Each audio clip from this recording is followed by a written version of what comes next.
වැඩකට ඇති මිනිහෙක්ද ඔයි? තියුවේ මම මේ රස්සාවක් කරන්නේ හම්බ කරන හැම පාටියම තමුසෙන්නේ ඔය ගෙනල් දෙන්නේ. දැන් මොකද්ද කියන්නේ? තමුසේ මතක තියාගන්නවා තමුසේ ඉන්නේ මගේ ගෙදර. පදින්නේ මගේ වාහනේ. ඒ නිසා කට වහගෙන බල්ලා වගේ ඉන්නවා.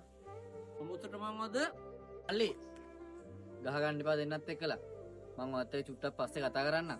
එතකන් මම නංගිත් එක්ක පොඩ්ඩක් කතා කරන්න. පොඩ්ඩක් යන්නකො පැත්තකට. නංගි මට අර පල්ලයට ඇවිල්ලා ආවේ. මොකද්ද බං ඔක තේරුම? හැමදාම මරා ගන්නව නේද? වටේ පිටිසු මිනිසුත් අහගෙන.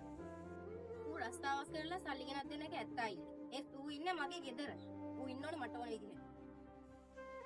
දැන් බොයි කියන විදිහට පිරිමියෙක් ඉඳීද බං එතකොට? එයාට ඒව හිතන තිබ්බනේ බදින්න කලින්. මට මේක කියපන්. ඌ උඹව බැන්දක ඇත්ත. හැබැයි ඌ තනියෙන් උඹව බැන්දේ නෑනේ. උඹෙත් කැමැත්ත ඇති වුණේ ඌ ගිහිල්ලා බැන්දේ. තව දෙයක්. ඌ ගාන්සිලා ගේමක් ගහන කොල්ලෙක්. ඌ පට්ට කට්ටක් කාලා රැයට ගෙදර ඇවිල්ලා මං අනන්තවත් දැකලා තිනවා. ඌ උඹේ රෙදි ටිකත් හොදලා තිනවා. ඒ වගේ කොල්ලෙන් නිකන් අත්තර ගන්න එපා බං. උටත් එපා වෙන දවසක් එයි. අනේ මේ අයියේ උඹ මොකද කරන්නේ? උඹ උදේ ඉඳන් හවස් වෙනකන් මගේ අපේ අම්මගේ සල්ලි වලින් දවසම කකා බෙවි චූන් එකේ ඉන්නවා. ඒව හරිද?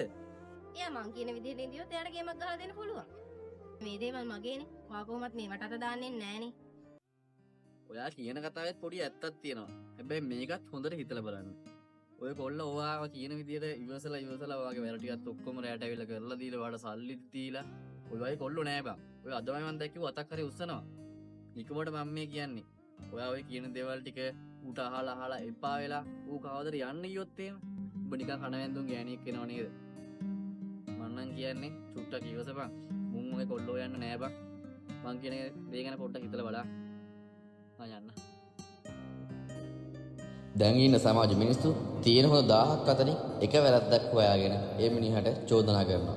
හැබැයි ඒගොල්ලෝ දන්නේ නැහැ ඒ බැඳීම නැති වුණාට පස්සේ එයාගේ ජීවිතේට කොච්චරනම් බලපෑමක් ඇති වෙනවද කියලා. ඒක නිසා තියෙන බැඳීම රැක ගන්න හරි පරිස්සම්.